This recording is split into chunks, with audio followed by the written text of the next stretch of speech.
muy bien. Bueno, ¿cómo les parece este pequeño sainete, queridos amigos? ¿Ah? Increíble, de verdad. Esto sí es la Banana Republic, pues, la Banana Republic. Y nos vamos para Francia porque tenemos allá un hecho insólito. El presidente de Francia, Nicolas Sarkozy, uno de los más prestigiosos conductores políticos de Francia en muchísimo tiempo, acaba de ser condenado penalmente por corrupción. Esto ha conmovido al mundo entero, pero es bien raro que sea solamente una condena tan baja por un hecho aparentemente tan grave. ¿Qué es lo que está sucediendo en Francia con el presidente Nicolas Sarkozy? El gran especialista en estas materias sobre política francesa particularmente, pero toda la política europea, Eduardo Mackenzie, está con nosotros en la hora de la verdad. Profesor Eduardo Mackenzie, muy buenos días. Buenos días, ministro Fernando Londoño. Encantado de oírlo. Un saludo para usted, para todos sus colaboradores. Para nosotros un honor, y díganos qué fue lo que pasó con el presidente Sarkozy, qué se robó, qué acto de corrupción atroz cometió, como para que tenga que ir a la cárcel o que no vaya a la cárcel. Ya quedó condenado, ya quedó difamado, su prestigio político quedó en el piso, ante los ojos del mundo. ¿Qué sucedió? Bueno, esta es una decisión en primera instancia. Él anunció que va a hacer la apelación y que está decidido a seguir el combate por su honor hasta el último momento. Es decir, este pleito puede terminar en la Corte de Estrasburgo, que es la Corte Europea de Derechos Humanos, que depende del Consejo de Europa, no de la Unión Europea, sino del Consejo de Europa, que es otra cosa, donde hay representantes de 47 países.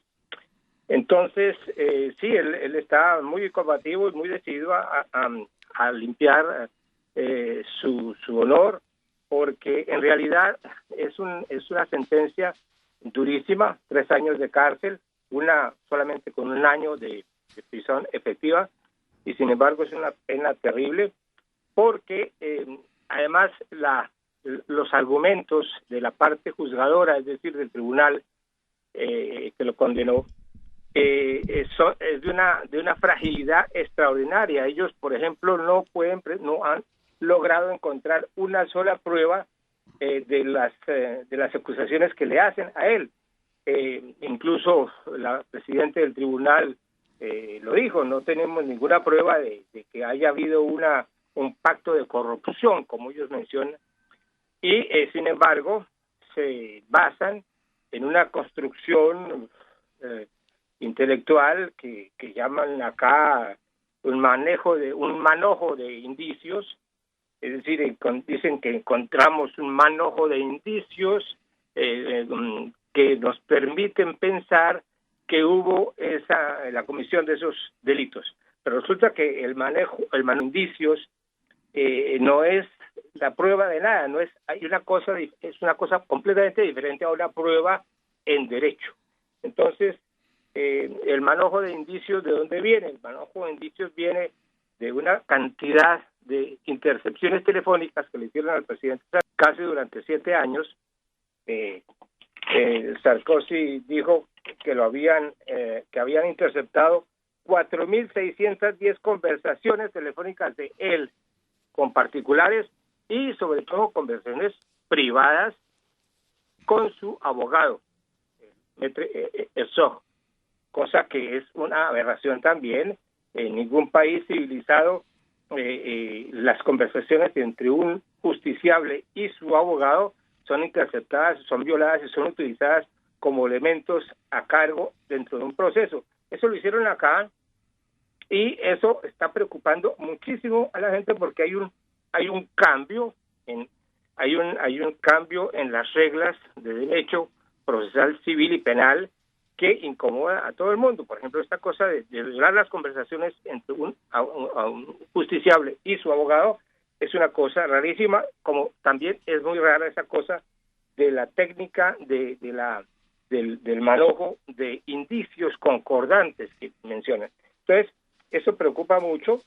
Están aplicando acá una cosa que algunos periodistas han calificado como la teoría de la red subterránea, es decir, interceptan las conversaciones telefónicas de una persona durante años y después pegan unas frases con otras y de ahí salen no una prueba, porque no hay prueba, sino unas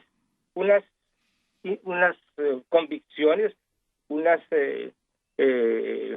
justificaciones que son endebles. Entonces, ese es el contexto de la sanción penal terrible contra el presidente Sarkozy. Y también hay otra cosa que choca muchísimo acá, que su abogado, el abogado Herzog, es el abogado tradicional de Sarkozy, ha sido condenado también a 5 años de no ejercicio de su profesión, es decir, están matando a un profesional del derecho porque no lo dejan, es decir, si esto queda en firme, él no podría ejercer nunca más su profesión. Eso entonces... También por las conversaciones que tuvo con su cliente, el presidente Sarkozy, dice usted, Sarkozy decimos nosotros, no importa, sí. por esas conversaciones, de por manera esas que a un abogado lo condenan por las conversaciones que tiene con su cliente. No, doctor Mackenzie, eso es peor de lo que está pasando en Colombia. Eso es terrible, sí. Eso asusta a mucha gente, incluso gente de derecha y de izquierda. Bueno, los de la derecha son casi unánimes frente a esta cosa, pero también hay gentes, abogados, intelectuales, todo eso, de la izquierda, que ven que esta cosa está completamente virando hacia una cosa rarísima, hacia una justicia excesiva que no tenía cabida aquí en Francia hasta hace unos años. Entonces, se está comprobando también, según sondeos de opinión y según el mismo ministro de la Justicia actual, dice hay una desconfianza enorme entre la gente y la justicia francesa. Y el ministro de la Justicia actual acaba de dar una estadística que produce escalofríos, dice el 50% de la población desconfía de la justicia. Es decir, un ciudadano sobre 2 desconfía de la justicia francesa. Y esas son las cifras no mías, sino del ministro Dupond-Moretti, que acaba de decirlas ayer en un plató de la televisión. Entonces, esta es la situación. Es muy, muy, muy grave lo que está pasando. Desde luego, la decisión de justicia no está en firme. Va a haber todos los recursos. Sarkozy sigue siendo inocente porque el principio de inocencia se cumple y se respeta. Y entonces, y el abogado también, que ha salido perjudicado también con esto, también son inocentes y van a apelar y van a continuar ese combate que es necesario no solamente para ellos, sino para toda Francia y todo el mundo, porque esto es un malísimo ejemplo que ciertos jueces están dando aquí en Francia. Es decir, la condenación de Sarkozy no es ni siquiera contra el Polo Nacional Financiero, que fue el que instruyó el hacer, sino contra ciertos magistrados excesivos, magistrados que solamente tienen en la cabeza una idea: destruir a la derecha. Y esto no lo digo yo, esto no es un invento mío, lo dijo ayer ante el periódico Le Figaro un juez de instrucción, un ex juez de instrucción, Rafael Hervé Leman, que dice, sí, efectivamente, cuando el presidente Hollande, el socialista François Hollande, ordenó la construcción del Polo Nacional Financiero, lo hizo con la idea de destruir la derecha. Es por eso que el primer blanco de esta gente ha sido el presidente Sarkozy, y lo dice un ex juez de instrucción, que es un abogado ahora en París, Hervé Leman. Esa es la situación. Bueno, profesor, ¿será que ese será ejemplo para el resto del mundo o que el ejemplo lo dimos aquí en Colombia? Porque Sarkozy está en muy poco, no le interceptaron sino 4.000 llamadas. Al presidente Uribe Vélez le interceptaron más de 20.000 y se las interceptaron por equivocación. Iban a interceptar a otro, pero cayó el teléfono del presidente Uribe Vélez. Lo más curioso, entre 80 millones de teléfonos cayó el del presidente Uribe, y le estuvieron oyendo las grabaciones durante años. Y entonces, sobre la base de esas grabaciones y haciendo lo que les da la gana con ellos, todos los malabares, quieren condenar al presidente Álvaro Uribe Vélez. Entonces, esto en Francia parece que están siguiendo el ejemplo, pero yo le pregunto, ¿hay una decisión judicial que ordene la interceptación de los teléfonos de las comunicaciones entre el presidente y su abogado? ¿Esa decisión judicial existe en alguna parte? Esa decisión es un punto muy complejo porque, es decir, cuando construyeron el Polo Nacional Financiero, lo construyeron para que ese Polo Nacional Financiero persiguiera a los grandes delincuentes financieros a nivel nacional e internacional, para que siguiera la pista y castigara a los grandes evasores de impuestos, a los grandes traficantes de dinero, a los blanqueadores de dineros y de millonadas que hay en el mundo, que van, que vienen, que pasan por Francia y otros pasan por otros países. En fin, para ese tipo de negocios delincuenciales se creó el Polo Nacional Financiero. Sin embargo, ese Polo Nacional Financiero se comenzó a tratar asuntos que no tienen nada que ver con eso de la gran delincuencia financiera internacional. Comenzaron a atacar, por ejemplo, a un candidato de la derecha, François Fillon, que era candidato presidencial en este momento, completamente favorable, archifavorable, que iba a ganar la elección presidencial, y lo atacó por unos reproches jurídicos que le hicieron, aceptó que le regalaran unos vestidos, no sé qué, unas cosas ridículas, y lo condenaron y lo mataron políticamente, tuvo que retirar su candidatura. En fin, fue terrible. Eso es una de las cosas que hoy en día están recordando mucho, porque se ve que hay una intencionalidad muy clara contra voceros y líderes de la derecha. Entonces, en la investigación de esos grandes delitos financieros internacionales, hay la posibilidad de interceptar comunicaciones telefónicas cuando se trata de una investigación previa en esos contextos, pero lo que hicieron con el presidente Sarkozy, que no tiene nada que ver con eso de la gran delincuencia financiera, no tenía por qué ser autorizada esa comunicación. Es decir, durante 7 meses yo creo que hicieron comunicaciones a espaldas del abogado, del mismo Sarkozy, y a espaldas también de la barra de abogados, porque aquí en París hay una barra de abogados, y el presidente de la barra de abogados, cuando interceptan las comunicaciones de algún abogado, le informan a él que hay un abogado está inscrito en esa barra de abogados que va a ser objeto de ese tipo de cosas. Esta garantía, este detalle no lo cumplieron en este caso, y eso también molesta muchísimo porque hay unos abusos allí, hay unos métodos de vaquero que nadie acepta acá. Entonces, esa es la situación. Y con respecto al presidente Uribe, esta cuestión de Sarkozy me ha hecho reflexionar mucho al respecto, porque yo veo que es decir, al presidente Sarkozy desde hace 10 años están en esta cosa con él. 10 años investigándolo por una y otra cosa, entablando demandas y aceptando demandas por una y otra cosa, por cosas incluso completamente fantasistas que se derrumbaron después. En fin, 10 años para el presidente Sarkozy.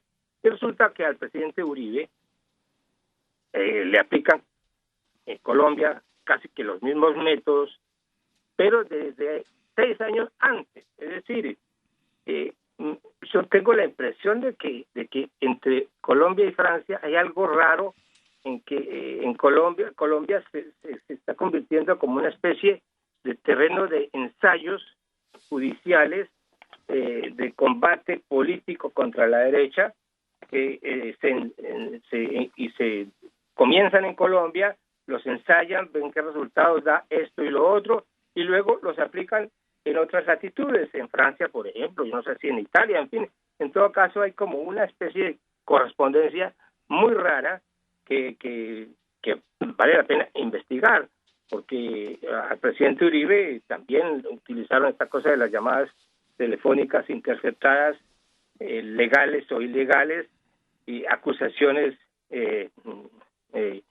sin fundamento, e interpretaciones de jueces que es decir, rompen con la lógica y con la objetividad jurídica. En este caso también se da lo mismo porque se está utilizando la argucia de la interpretación. Entonces, el asunto de la interpretación se convirtió en el método favorito de ciertos jueces, de que en lugar de buscar el hecho delincuencial y la prueba correspondiente a eso, la prueba concreta, material, incuestionable de que ha habido un delito o un crimen, no acuden a la interpretación de hechos, y de esa interpretación, que es un proceso lógico completamente subjetivo, sacan conclusiones y toman decisiones penales gravísimas y durísimas. Entonces, esto de lo que ocurre en Francia vale la pena que tenga un impacto internacional, porque la justicia no puede llegar a esos niveles de iniquidad en que está llegando. ¡Qué horror! Las pruebas indiciarias o pruebas indirectas, como las llamamos también los especialistas en esa materia. Los indicios contingentes que sumados en el manojo al que usted se refiere, que sumados llevan al intérprete a una conclusión. En materia jurídico-penal eso no es de recibo. Con indicios contingentes no se puede montar una prueba plena, que es la que exige la ley para condenar. Bueno, profesor, quiere decir que allá también se cuecen habas y que también hay una justicia especializada en perseguir la derecha, en este caso en nombre del presidente Sarkozy, a quien le ponen una pena menor y tal vez no lo metan físicamente a la cárcel, pero lo destruyen moral y políticamente. Profesor Eduardo Mackenzie, muchísimas gracias por estar con nosotros en la hora de la verdad. Díganos. Si me permite, claro, ministro, diría una palabra acerca de la destrucción moral de Sarkozy. Yo creo que es todo lo contrario lo que está ocurriendo.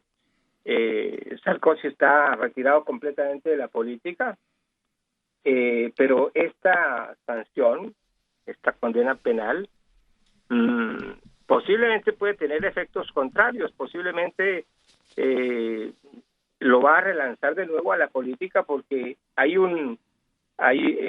Sarkozy siempre ha mantenido y conservado una gran simpatía en los sectores de derecha y de centro derecha de Francia, y es posible que con esta manifiesta injusticia que acaba de verificarse, relance la posibilidad de una participación política, incluso como candidato presidencial dentro de un tiempo, porque aquí en Francia va a haber elección presidencial también en 2022, como en Colombia. Entonces, esto puede resultarles en una especie de boomerang a los que quieren destruir a Sarkozy y destruir a la derecha, puede convertirse en una cosa contraria. Así, igualmente habría que decir que comienzan a levantarse las voces contra la existencia de ese polo nacional financiero. Algunos están pidiendo que ese polo nacional financiero sea desmantelado, que sea abolido, que es parte del problema y no de la solución, y que está creando problemas en el mundo judicial y aumentando la no credibilidad de los franceses con respecto a la justicia. Entonces esto puede convertirse en lo que no esperaban los señores que emitieron esta sentencia. El efecto paradójico de las persecuciones políticas contra los inocentes, ¿no? Persiguen al inocente y lo que terminan es afianzándolo, y lo que terminan es creando el efecto paradójico o el efecto contrario al que usted se refiere. Seguiremos paso a paso este proceso porque nos parece sencillamente apasionante. Obviamente no hay ninguna acusación de que Sarkozy se robó un dinero, que se llevó para su casa o que se metió al bolsillo un dinero ajeno. Eso no existe, ¿verdad? No encontraron pruebas de absolutamente nada, ni un centavo de nada. Es decir, no pudieron establecer quién fue el corrompido y quién fue el corruptor, porque hablan de un pacto de corrupción. Eso no, quedó completamente, es decir, eso es completamente irreal, porque no encontraron en las conversaciones, que no encontraron absolutamente nada frente a eso. Tampoco encontraron la evidencia de que él haya intercedido por alguien para que le dieran un puesto. Eso no está probado. Luego, no hay un solo elemento de dinero que haya sido probado en esta cuestión. Profesor Eduardo Mackenzie, muchísimas gracias por estar con nosotros en la hora de la verdad. Gracias, ministro. Gracias a ustedes. Bueno, seguiremos sobre este tema apasionante, ¿no? La justicia politizada. No hay ninguna prueba directa de la culpabilidad del presidente Sarkozy en nada y por nada. Esa es la corrupción por la que está condenado en primera instancia. Vamos a ver esto cómo se desenvuelve y qué efectos tiene finalmente desde el punto de vista político. Eduardo Mackenzie, gran analista político, colombiano que está en Francia hace muchos años, estaba con nosotros en la hora de la verdad. En el Banco Agrario somos un banco ágil y moderno que trabaja de la mano de un campo que produce, emprende y exporta al mundo. 7 de la mañana, 4 minutos.